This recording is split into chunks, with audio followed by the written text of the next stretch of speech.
तपाईँलाई लाग्ला एउटा सानो कागजको टुक्राले देशको राजनीति कसरी हल्लाउन सक्छ। तर अहिले शीतल निवास र बालुवाटार बीच जुन पावर गेम चल्यो नि, त्यसको जड एउटा यस्तो अध्यादेश हो जसले नेपालको भविष्य नै बदल्न सक्छ। आउनुहोस् आज सजिलो भाषामा बुझौँ आखिर राष्ट्रपति किन बाध्य भए यो पारित गर्नलाई। भयो के भने राष्ट्रपति रामचन्द्र पौडेलले यो अध्यादेशलाई एकपटक फेरि सोच्नुहोस् भनेर सरकारलाई फिर्ता पठाइदिनु भएको थियो।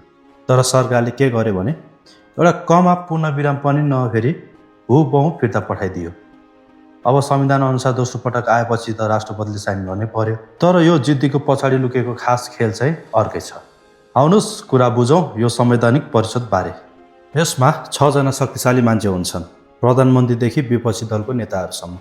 पहिले नियम के थियो भने कुनै पनि ठुलो नियुक्ति गर्दाखेरि कि त सबै मिल्नु पर्थ्यो कि कम्तीमा नि 5 जना मिल्नै पर्थ्यो। तर यो नयाँ अध्यादेशले त गजबको सडक निकालिदियो। अब 6 जना चाहिँदैन, प्रधानमन्त्रीसहित जम्मा 3 जना भए मात्र पुग्छ।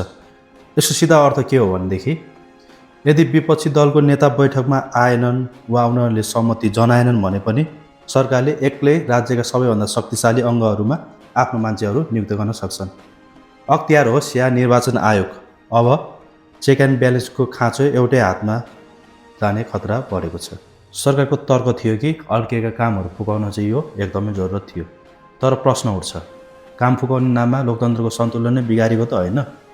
तपाईँलाई के लाग्छ, यो अध्यादेशले देशलाई निकास दिन्छ कि विवाद बढाउँछ?